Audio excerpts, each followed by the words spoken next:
Welcome back to Real TV, and I'm Stephen King, the real Stephen King.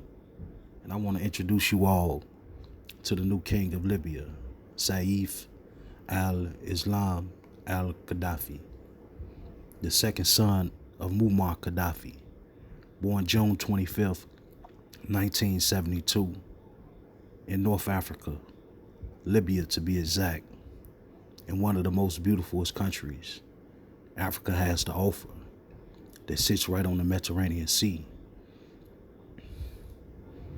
Now, let me give y'all a little background about Saif. He studied architecture in Libya and political science. He also holds a PhD from the London School of Economics. Saif also presides over the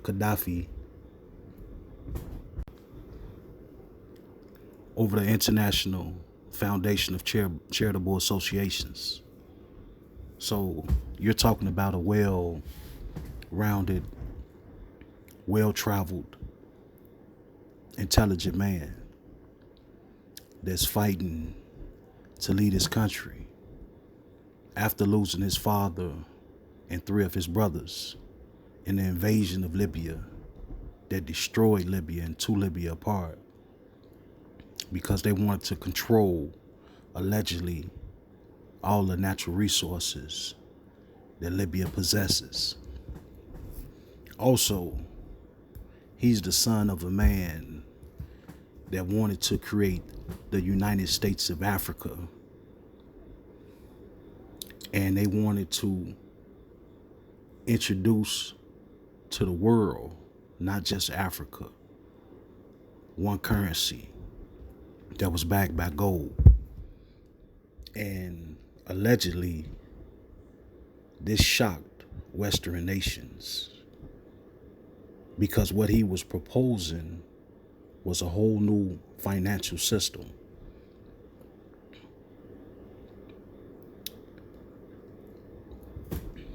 So this man has seen a lot, experienced a lot, and he's still fighting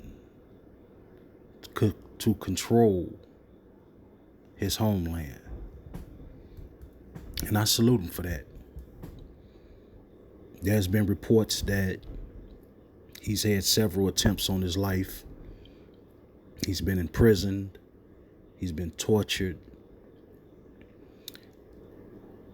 He's basically a prisoner in his own country because the ICC, the International Criminal Courts, put a warrant out for his arrest, accusing him of war crimes also.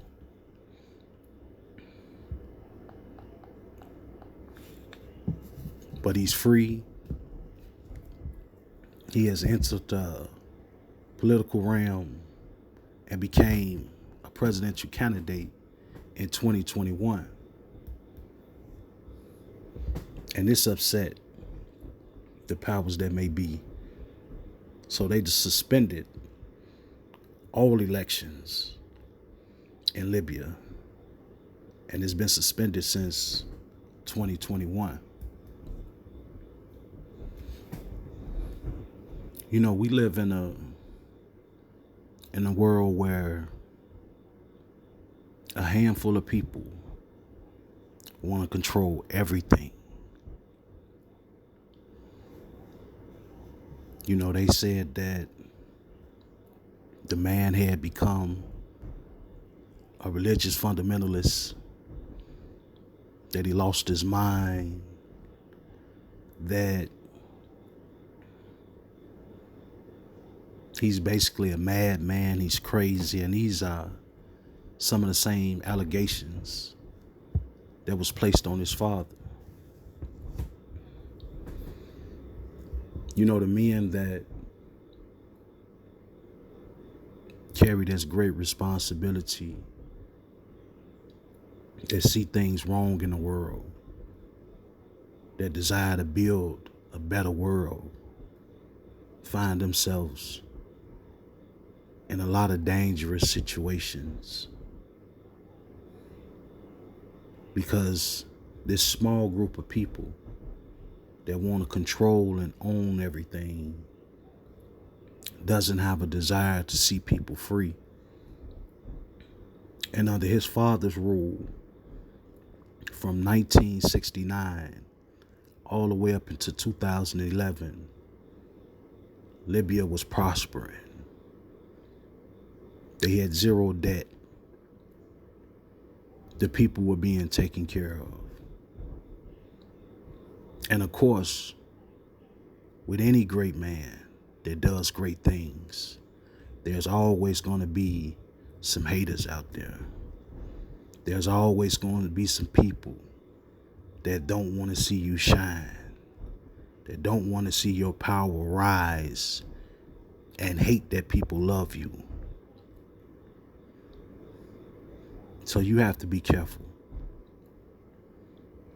especially if you're a man of vision, especially if you desire freedom, if you desire peace, if you have a determination and a will to try to make things change.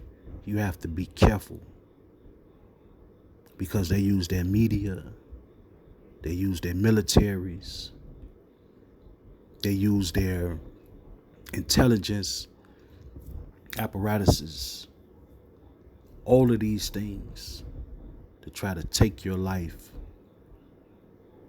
or get you off that mission of seeking truth, of seeking peace, and seeking justice. You know, in the Bible, it speaks of a man called Jesus. And he had a desire to see things change in his time. So he spoke out against the governments at that time. And he was arrested, demonized, and eventually put to death. And we have many other examples, not just in Africa, but in the United States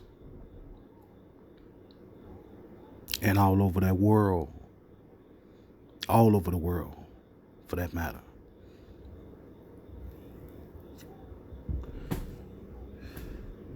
But this is the new king of Libya, Saif al-Islam al-Gaddafi, who the people want to see in power, because they remember the greatness and the kindness of Muammar Gaddafi and his vision for Libya, and not just Libya, the world. But y'all like, share, and subscribe to Real TV, and I'll talk to you guys later.